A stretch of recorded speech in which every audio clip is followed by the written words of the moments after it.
그날 내 남편이 죽어가던 병원 복도엔 나 혼자였습니다.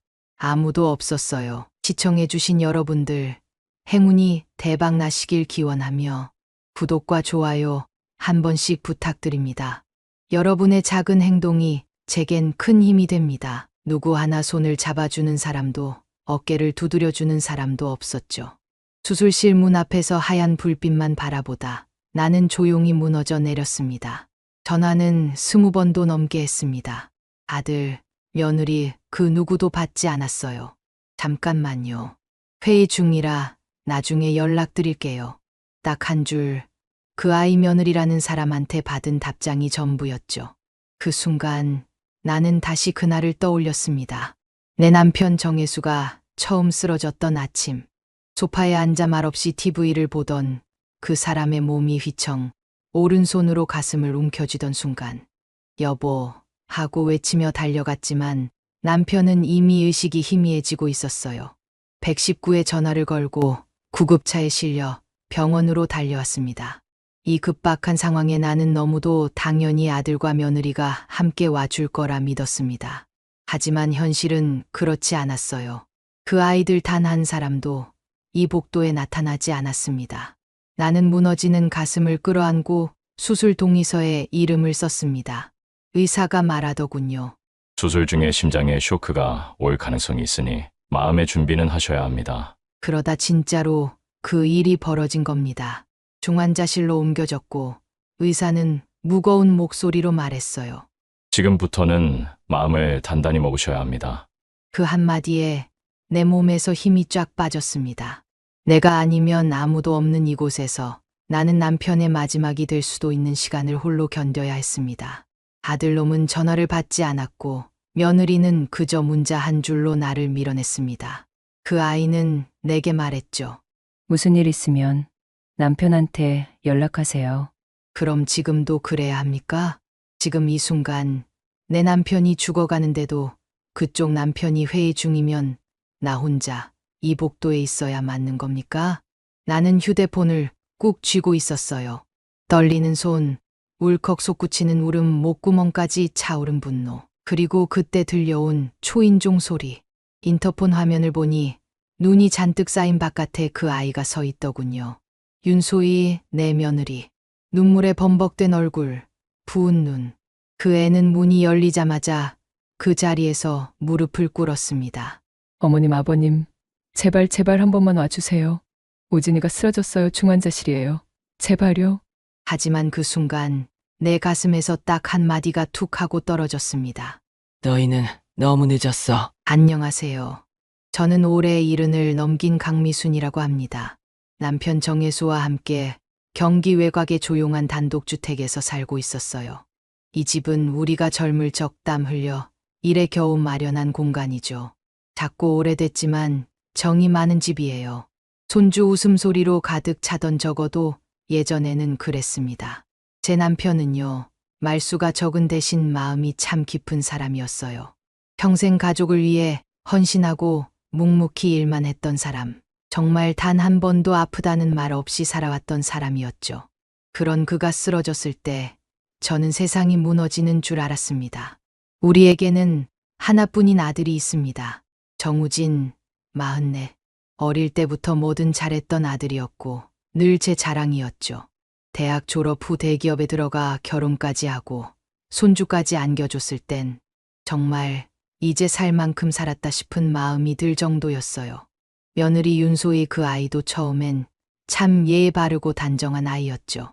말 한마디 한마디에 조심스러움이 묻어 있었고 우리 부부도 정을 많이 줬습니다. 하지만 사람 마음이라는 게 그렇더라고요. 조금씩 멀어지는 건 갑자기 오는 게 아니에요. 그저 아주 사소한 태도 하나에서 시작돼 점점 커져만 갔죠. 아들 부부와는 오래전부터 연락이 드물어졌습니다. 처음엔 바쁜가 보다 했어요. 회사 일에 치이고 아이 키우고 그럴 수 있지. 이해하려 했죠. 하지만 언젠가부터는 아이의 연락이 끊기더군요. 전화도 또 아무리 남편이 먼저 손 내밀어도 답은 없었습니다. 그래도 믿었어요. 진심은 언젠가 통할 거라고. 그래서 제가 남편을 업고 병원으로 달려오던 그날도 그 아이들은 올 거라고 믿었죠. 그 믿음이 무너졌을 때의 그 허무함. 그건 말로 설명할 수 없어요. 병원 복도에 멀뚱히 앉아있던 제 모습을 저는 지금도 잊을 수 없습니다. 하얀 벽, 차가운 의자, 사람들의 바삐 움직이는 그림자 사이에서 저는 그냥 투명 인간이 된 느낌이었어요. 그리고 그날 문 앞에 며느리가 무릎 꿇고 울며 말했죠. 우진이가 중환자실이에요. 이번엔 제발 가주세요. 하지만 저는 문득 제 남편이 수술실에 들어가던 그 순간을 떠올렸습니다. 혼자 남았던 그 순간을. 그 기억이 제 마음을 단단하게 얼려버렸습니다. 사실 우리 사이가 이렇게까지 멀어질 거라고는 꿈에도 몰랐어요. 처음 며느리가 우리 집에 들어왔을 땐 참 따뜻했어요. 주말이면 아들 부부가 손주 정하늘이를 데리고 우리 집에 찾아왔고 저는 그날이 기다려져서 하루 전부터 시장에 다녀오곤 했습니다. 우진이가 좋아하던 장어, 하늘이가 좋아하던 갈비찜, 그리고 소희가 입맛 없을까봐 해물 된장찌개까지. 냉장고는 늘 터질 듯 가득 찼고 그 아이들 얼굴에 웃음이 돌면 그걸로 하루가 참 고마웠습니다. 남편은 하늘이를 무릎에 앉히고 장난을 걸었고 저는 부엌에서 고소한 냄새 풍기며 아이들 노는 소리를 들었어요. 정말 그런 주말이면 나이 드는 것도 잊을 정도였죠. 그런데 언제부터였을까요? 소희가 부쩍 조용해졌습니다. 예전엔 오자마자 밝게 웃으며 어머님, 이거 드셔보세요. 하며 손에 간식을 쥐어주던 아이였는데 어느 날부터인가 말수가 줄었고 눈도 잘 마주치지 않았어요. 그래도 그럴 수 있지 생각했어요. 육아에 지쳤나, 회사 일이 많았나, 그렇게 넘겼죠. 하지만 그 이상한 기류는 주말 모임에도 영향을 주기 시작했습니다. 갑자기 하늘이가 안 온다는 날이 많아졌고 한 달에 한 번 오던 아이들이 두 달에 한 번. 그러다 연락도 없이 몇 달씩 모습을 감추는 일도 생겼어요. 처음엔 걱정됐습니다. 무슨 일 있나 싶어 전화를 걸었죠. 하지만 며느리는 받지 않았어요. 몇 번이나 걸어도 무응답. 답답한 마음에 남편이 우진이에게 전화를 했지만 돌아온 말은 늘 같았죠. 엄마, 아빠, 요즘 회사가 너무 바빠서. 그래요. 조금만 이해해 주세요. 저는 이해했어요. 아직도 이해하고 싶었습니다. 하지만 점점 더 깊어지는 거리감에 어느 순간 제 손에서 전화기조차 멀어지더군요. 전화기가 울리지 않던 그 적막한 오후들. 밥을 하다 말고 손이 멈추고 TV를 켰지만 아무것도 보이지 않던 밤들. 그때 저는 알았습니다. 우리 가족의 온도가 서서히 식어가고 있다는 걸요.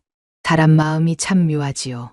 겉으로는 괜찮다, 아무렇지 않다 해도 한 번 생긴 서운함은 조용히 쌓이고 또 쌓이다가 언젠가 마음 한가운데 큰 응어리가 되어 버리더라고요. 그날도 그랬습니다. 남편 정혜수가 소희에게 간단한 부탁이 있어 전화를 걸었는데 한참을 기다려도 받지를 않더라고요. 바쁘겠지 뭐. 하며 넘기려 했지만 그날따라 남편 얼굴이 참 씁쓸해 보였어요. 아무리 바빠도 어른 전화는 한 번쯤 받는 게 예의 아니겠나. 그 말에 저도 모르게 가슴이 먹먹해졌습니다. 사실 나도 같은 마음이었거든요. 그 아이가 우리를 멀리하는 걸 모를 수가 없었어요. 며칠 뒤 저는 직접 소희에게 전화를 걸었습니다. 용기 내어 묻고 싶었어요. 무슨 일 있는지, 우리가 뭘 잘못한 건지. 신호가 몇 번 울리고 나서야 전화가 연결됐습니다. 기다렸다는 듯 튀어나온 말. 어머님, 무슨 일이세요? 바쁘다니까요. 이런 건 우진한테 말씀하시라니까요. 그 목소리, 그 말투. 전화를 끊고 나서도 한동안 멍하니 서 있었어요. 내가 방금 들은 말이 정말 그 아이 입에서 나온 게 맞는지 믿을 수 없었죠. 그날 이후 소희는 더 이상 제 전화를 받지 않았습니다. 우진이도 소희가 요즘 예민해서. 라며 돌려 말할 뿐이었죠. 아들까지 그런 식이니 우리는 자연히 뒤로 밀려나는 존재가 되어버렸습니다. 명절에도 생일에도 예전처럼 다 같이 둘러앉아 웃고 떠드는 일은 더 이상 없었어요. 냉장고는 텅 비었고 부엌은 조용해졌습니다. 남편과 저는 늘 같은 자리, 같은 식탁에 마주 앉았지만 그 자리엔 예전의 웃음소리가 사라져 버렸죠. 그리고 저는 슬슬 느끼기 시작했습니다. 이 관계는 이미 금이 가기 시작했다는 것을. 그날 아침도 여느 날과 다르지 않았습니다. 남편은 새벽같이 일어나 텃밭에 나가고 저는 부엌에서 장을 봐야 할 목록을 적고 있었죠. 해가 들기 시작한 부엌 창문을 바라보며 저는 마음속으로 중얼거렸습니다. 하늘이랑 다시 얼굴 볼 수 있으려나? 이번 설에는 혹시나. 그렇게 아침 준비를 마치고 남편을 부르려 했는데 현관 앞에서 이상한 소리가 들렸어요. 여보. 달려나가 보니 남편이 텃밭 쪽 돌계단에서 오른손으로 가슴을 움켜쥐고 휘청거리며 저를 바라보더군요. 얼굴은 창백했고 이마에는 식은 땀이 송글송글 맺혀 있었어요. 여보, 왜 그래? 정혜수 씨, 정신 차려봐요. 그 짧은 순간 제 심장은 내려앉았습니다. 남편이 저렇게까지 된 건 처음이었어요. 떨리는 손으로 119에 전화를 걸고 남편 손을 꼭 잡고 부르짖었습니다. 제발 버티세요. 곧 구급차 올 거예요. 응급차가 오기까지 그 10분이 마치 1시간처럼 느껴졌습니다. 남편의 의식은 점점 흐려졌고 저는 울며 애원했습니다. 여보, 우리 아직 하늘이 졸업식도 못 봤잖아. 가지 마요. 나랑 약속했잖아. 구급차 안에서 의료진은 산소 마스크를 씌우며 말을 이었죠. 혈압이 많이 떨어졌어요. 심근경색 의심됩니다. 그 말을 듣고 나니 숨이 턱 막혔습니다. 병원에 도착하자마자 남편은 바로 응급수술실로 들어갔습니다. 저는 멍하니 복도에 서서 하얀 벽만 바라봤어요. 그제서야 정신을 차리고 아들에게 전화를 걸었습니다. 정우진, 내 하나뿐인 아들. 여보세요? 우진아. 아빠가 지금 병원에 있어. 수술 들어갔어. 하지만 돌아온 대답은 단호했습니다. 엄마, 지금 회의 중이에요. 진짜 중요한 자리예요. 5분만 있다가 다시 전화할게요. 뚝 그날 그 아이는 다시 전화를 걸지 않았습니다. 저는 떨리는 손으로 며느리에게 전화를 걸었습니다. 이번만은 제발 사람이길 바랐어요. 소인은 받긴 했습니다. 하지만 차라리 안 받는 게 나았을 겁니다. 어머님 말씀드렸잖아요. 무슨 일 있으면 우진이한테 연락하시라고요. 저 지금 약속 있어서 나가야 돼요. 다음에 다시 전화 주세요. 그 말이 끝나기 무섭게 통화는 끊겼습니다. 제 귀엔 병원 사이렌 소리가 울려 퍼지는 것처럼 들렸어요. 남편의 생명이 위태로운 그 순간, 우리는 그 어떤 가족에게도 기대지 못했습니다. 수술 동의서에 서명할 때 간호사가 물었습니다. 보호자분 한 분 더 안 오시나요? 저는 머뭇거리다 말했죠. 아들 있습니다. 하지만 못 옵니다. 일이 바빠서요. 그 말을 뱉는 제 목소리가 얼마나 비참했는지 아직도 귓가에 남아 있습니다. 남편은 그렇게 수술실로 들어갔고 저는 중환자실 앞에 앉아 수술 중이라는 붉은 글씨만 멍하니 바라봤습니다. 문득 손을 떨며 또다시 아들에게 전화를 걸었죠. 부재 중 1통, 2통, 3통. 그날 하루 총 27통을 남겼습니다. 그리고는 아무 일도 일어나지 않았습니다. 수술실 문이 열리고 남편이 실려 나왔습니다. 하지만 제가 아는 그 사람의 모습은 그 어디에도 없었어요. 온몸에 기계가 붙고 산소 마스크를 쓴 채 누워있는 남편을 보는 순간 저는 가슴이 찢어지는 듯한 고통을 느꼈습니다. 의사는 차분하게 말했죠. 수술은 마쳤습니다만 심장에 무리가 와서 쇼크가 왔습니다. 지금은 의식이 없고 중환자실로 옮겨 경과를 지켜봐야 합니다. 상태는 위중합니다. 마음의 준비를 해주셔야 합니다. 마음의 준비. 그 말이 뭐 그리 어렵게 들릴까요? 하지만 그날 저는 그 준비 따위는 하지 못했습니다. 마음의 준비란 사랑하는 사람을 떠나보낼 수 있다고 스스로 납득하는 일 아닐까요? 중환자실 앞 의자에 앉아있던 제 손엔 더 이상 울리지 않는 핸드폰이 쥐어져 있었어요. 화면엔 아들 이름 옆에 부재 중 27통이라는 숫자만 남았고 그 숫자가 제 마음을 하나씩 파먹는 것 같았죠. 저는 결국 혼잣말을 뱉었습니다. 하늘아, 네 할아버지 보고 싶지 않니? 네 아빠는 네 엄마는 왜 이렇게까지 잔인한 거니? 시간은 흐르고 있었지만 제겐 정지된 듯 했습니다. 복도를 지나가는 간호사의 발소리, 가득 끌리는 소리, 누군가의 울음, 모든 것이 배경음처럼 들렸어요. 그저 남편만 보고 싶었고 그가 깨어나길 기도하며 두 손을 꼭 잡고 있었습니다. 그리고 참을 수 없는 마음에 저는 마지막 희망을 걸고 다시 며느리에게 전화를 걸었습니다. 이제는 자존심이고 뭐고 다 내려놓고 사람으로서의 최소한만이라도 지켜주길 바랐어요. 신호가 2번 울리고 며느리 윤소희가 받았습니다. 이번엔 배경이 조용했어요. 제 목소리는 울음과 분노가 엉겨 있었습니다. 소희야, 정우진 아버지가 지금 중환자실에 있어. 수술 끝나고 쇼크가 와서 아무 말도 못해. 제발 네 남편한테 연락 좀 해라. 이들 이럴 순 없잖니? 숨을 들이마시는 소리가 전화기 너머로 들렸습니다. 한참 정적이 흐른 뒤 며느리의 말이 이어졌죠. 어머님, 저도 당황스러워서. 우진이 지금 회의 중인데 어떡하죠? 그 순간 제 머릿속에서 무언가 툭 하고 끊어지는 소리가 들렸습니다. 분노도 아니고 실망도 아니고 그건 그냥 완전한 절망이었어요. 너희는 정말 이게 가족이냐? 내 남편이 죽어가는데 지금 그따위 말이 나와. 너 같은 아이를 며느리로 맞은 내가 죄인이다. 제 목소리가 복도에 울려 퍼졌습니다. 지나가던 사람들이 돌아봤지만 저는 신경 쓸 여유조차 없었어요. 그날 이후로 저는 눈물을 멈출 수 없었습니다. 밤이 되어도 눈은 감기지 않았고 새벽이 되어도 마음은 식지 않았어요. 남편 곁을 지키며 중환자실 유리창 너머로 그를 바라보는 것. 그게 제가 할 수 있는 유일한 일이었습니다. 그리고 그 순간 제 안에 있던 가족이라는 단어는 서서히 꺼져가는 촛불처럼 사라지고 있었습니다. 며칠이 흘렀습니다. 날짜 개념도 시간 감각도 잃은 채 병원 복도에 앉아 있었죠. 그런 제 옆에서 남편은 여전히 기계음 속에 누워 있었습니다.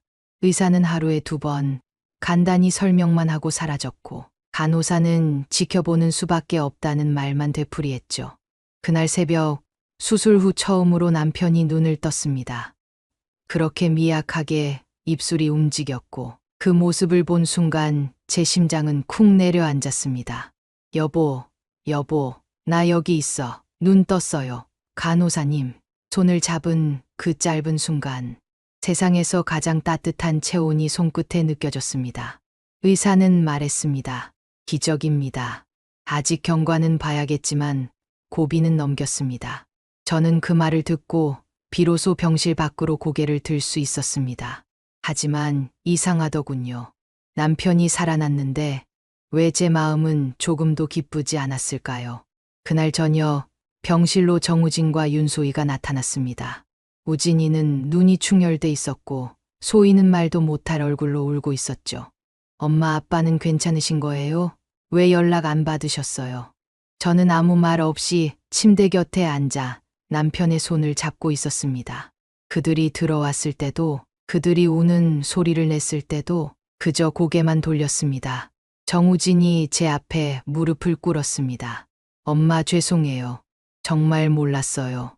전화도 못 받고 소희가 말해준 것도 너무 늦었고 정말 저희가 죽을 죄를 지었어요. 윤소희도 옆에서 울며 말했습니다. 어머님 죄송해요.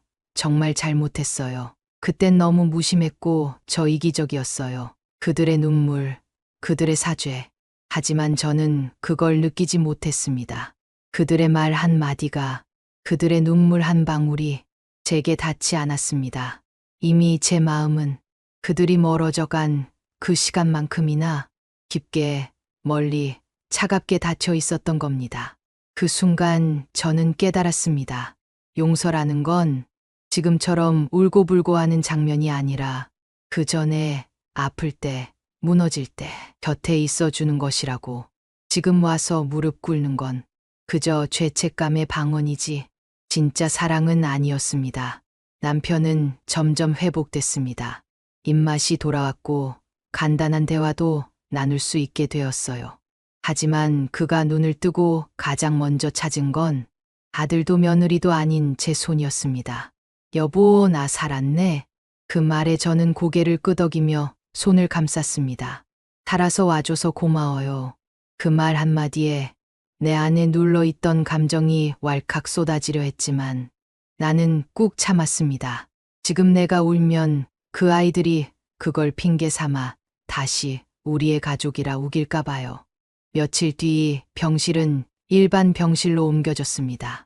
정우진과 윤소희는 병간호를 하겠다고 나섰고 보온병이며 옷가지며 과일이며 잔뜩 끌고 왔죠. 하지만 남편은 그들에게 고맙다는 말조차 하지 않았고 저 역시 차갑게 굴었습니다. 그 과일 냉장고에 넣으라 그래요. 썩기 전에. 소희는 조심스레 다가와 말했습니다. 어머님, 이거 드셔보세요. 아버님 좋아하시던. 하지만 나는 그녀의 손에서 도시락을 받지 않았습니다. 됐어요. 입맛 없어요. 그 말에 그녀는 눈을 떨구고 한 발 물러났습니다. 정우진은 옆에서 제 눈치를 살피며 말했죠. 엄마 진짜 미안해요. 아빠 그렇게 될 줄 몰랐어요. 회의가 정말 중요한 날이었고 내가 너무. 저는 그의 말을 끊었습니다. 넌 아들로서 중요한 날엔 항상 바쁘지. 아버지 수술 날도 내가 혼자 동의서 쓰는 날도 참 성실하더라. 그 말에 우진의 얼굴이 하얗게 질렸습니다. 하지만 아무 말도 못하고 고개만 숙였죠. 그날 이후로 병실 안엔 늘 침묵이 흘렀습니다. 남편은 신문을 보며 침대에 누워 있었고 저는 창밖만 바라봤습니다. 정우진과 윤소희는 점점 말을 아끼게 되었고 우리는 한 지붕 아래 있어도 각자 다른 방향을 바라보는 사람들이 되어버렸죠. 퇴원 전날 밤 저는 병실 창문을 열고 하늘을 봤습니다. 별이 참 많았고 바람은 찼습니다. 그때 남편이 조용히 말했어요. 이젠 다 끝난 것 같지? 저는 작게 대답했습니다. 아니요. 이제부터 시작이에요. 우린 이 사람들 없이도 살아야 하니까요. 남편은 아무 말 없이 고개를 끄덕였습니다. 그 짧은 대화 속엔 우리 부부가 겪은 모든 아픔과 절망, 그리고 단념이 담겨 있었어요. 퇴원 날 아침, 병실엔 이른 햇살이 들이쳤습니다. 남편은 하얀 병원복을 정리하며 조용히 말했죠. 미순아, 오늘은 그냥 조용히 가자. 저는 고개만 끄덕였습니다. 아들 정우진은 이른 시간부터 나와 퇴원 수속을 밟았고 윤소희는 옷가지를 정리하며 말없이 병실을 오갔습니다. 그들의 표정에는 불안함과 조심스러움이 섞여 있었습니다. 뭔가를 말하고 싶지만 말할 수 없고 사과하고 싶지만 어떻게 해야 할지 모르는 사람들의 얼굴. 짐 정리가 끝나고 우리는 병원 로비에 섰습니다. 바닥의 대리석에 비친 우리 넷의 모습이 어쩌면 그 마지막 가족 사진 같다는 생각이 들었죠. 그 순간 저는 아들에게 조용히 말했습니다. 우진아. 그는 놀란 듯 저를 돌아봤습니다. 네, 엄마. 제 목소리는 낮았지만 그 누구보다 또렷하게 들렸을 겁니다. 이제 너는 내 아들이 아니다. 그 말에 로비 전체가 정지한 것처럼 느껴졌습니다. 소희는 입을 막고 숨을 들이마셨고 우진이는 멍한 표정으로 저를 바라보다가 얼굴이 하얗게 질려 바닥에 주저앉았습니다. 엄마, 무슨 말씀이세요? 저희가 잘못했어요. 정말 잘못했어요. 한 번만 용서해 주세요. 그는 제 바지가랑이를 붙잡고 울먹였습니다. 아버지 그렇게 아프신 줄 몰랐어요. 전화 못 받은 거 후회하고 또 후회해요. 소희도 그 옆에 무릎을 꿇었습니다. 어머님, 저희가 정말 죽을 죄를 지었어요. 다시는 안 그럴게요. 평생 속죄하며 살게요. 제발 다시 받아주세요. 그 순간 저는 남편을 돌아봤습니다. 남편은 조용히 제 팔을 잡았습니다. 그 손에 담긴 의미는 단 하나였습니다. 우리 선택 같이 하자. 나는 두 사람을 내려다봤습니다. 눈물 범벅이 된 그 얼굴들. 하지만 이상하게도 아무런 감정이 느껴지지 않았어요. 내 속은 이미 다 타버린 재 같았습니다. 울분도 슬픔도 미련도 더는 남아있지 않았습니다. 나는 단호하게 말했습니다. 시끄럽다. 목소리만 들어도 내 남편 혈압이 오르겠다. 그리고 등을 돌렸습니다. 남편과 나는 그렇게 병원을 나섰고 등 뒤에서 울부짖는 두 사람의 소리가 로비에 퍼졌습니다. 엄마, 엄마, 어머님 제발요, 제발요. 하지만 우리는 단 한 번도 뒤돌아보지 않았습니다. 그날 그 병원 문을 나서는 순간 우리 부부의 평생을 바쳐 쌓아 올렸던 가족이라는 성은 완전히 무너져 내렸습니다. 시간이 흘렀습니다. 당산이 변한다는 10년은 아니었지만 손주 하늘이가 콧물을 흘리며 달려와 안기던 그 아이에서 중학생이 되어 있다는 소식이 들려올 만큼의 세월은 흘렀죠. 하지만 그 시간 동안 우리 부부가 사는 이 집의 초인종은 단 한 번도 울리지 않았습니다. 정우진, 윤소희, 그 아이들은 다시는 우리 집 문턱을 넘지 않았습니다. 명절이 오면 대문 앞에 값비싼 선물 상자와 현금 봉투가 놓여 있었습니다. 가끔은 손주 하늘이 이름이 적힌 손편지가 함께 들어 있었죠. 하지만 저희는 그 어떤 것도 열어보지 않았습니다. 다락방 한 구석에 아직도 비닐도 뜯지 않은 채로 쌓여 있습니다. 왜냐고요? 그 안에는 마음이 없었거든요. 그들은 아버지의 심장이 멈춰가던 그날, 어머니의 눈물이 말라가던 그 순간 함께 있어주지 않았습니다. 그때의 부재는 그 어떤 값비싼 선물로도 메워지지 않는 상처였습니다. 우리 부부의 삶은 달라졌습니다. 남편은 경로당에서 장기를 두며 시간을 보내고 저는 뒷마당 텃밭에서 고추며 상추며 조용히 가꾸며 지냅니다. 말수가 줄었고 예전엔 주말마다 북적이던 식탁도 이제는 조용히 두 사람분만 차려지죠.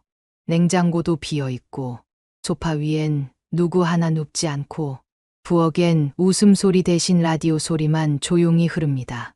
가끔은 멍하니 앉아 생각합니다. 그 아이들이 지금쯤 어떤 얼굴로 어떤 마음으로 살아가고 있을지. 그리고 묻습니다. 정말 그때 내가 너무했을까? 하지만 곧 수술실 앞에서 손을 벌벌 떨며 의사의 말 한마디에 주저앉던 제 모습을 떠올립니다. 그리고는 아무 말 없이 고개를 저어버립니다.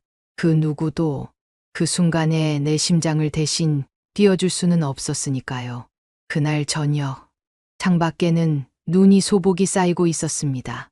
말 없이 흩날리는 눈송이가 정원의 나무 가지 위에 내려앉는 모습을 저는 부엌 창 너머로 멍하니 바라보고 있었습니다. 라디오는 잔잔한 클래식 선율을 흘리고 있었고 남편은 거실 소파에서 책을 펼쳐 들고 졸고 있었죠. 그런데 그 고요를 깨는 소리가 들렸습니다. 딩동. 초인종이 울렸습니다. 우리는 동시에 고개를 돌려 현관 쪽을 바라봤습니다. 이 시간, 이 날씨에 누가 올 리 없었습니다. 남편이 천천히 자리에서 일어나 인터폰 화면을 눌렀습니다. 그 화면 속에 보인 건 몇 년 전 병원 로비에 무릎 꿇고 울던 그 얼굴이었습니다. 윤소희. 그녀는 머리가 흐트러지고 눈가가 부어 있었으며 입술은 잔뜩 바르다만 립스틱 자국처럼 번져 있었어요. 하지만 그 어떤 모습보다 그녀의 눈빛이 저를 멈춰 세웠습니다. 절망을 넘어선 공포.